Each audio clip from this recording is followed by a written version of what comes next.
Garda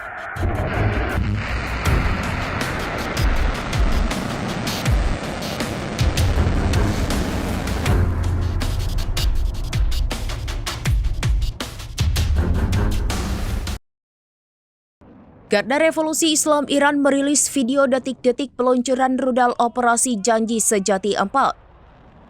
Sejumlah rudal Iran itu diluncurkan menargetkan sejumlah aset militer milik Amerika Serikat dan Israel di Timur Tengah.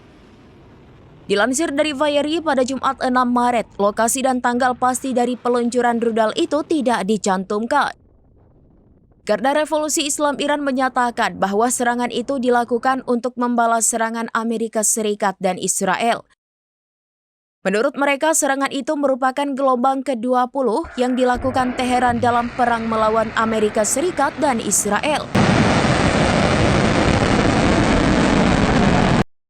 Sementara itu, pasukan pertahanan Israel mengatakan bahwa mereka telah melakukan serangan ke-13 terhadap Teheran. Menurut IDF, mereka menargetkan infrastruktur milik rezim Iran di Teheran. Adapun ketegangan meningkat di Timur Tengah setelah Amerika Serikat dan Israel melancarkan serangan terhadap Iran. Iran kemudian membalas serangan itu dengan menargetkan semua aset militer Amerika Serikat dan Israel di Timur Tengah.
Download Tribun X sekarang, menghadirkan lokal menjadi Indonesia.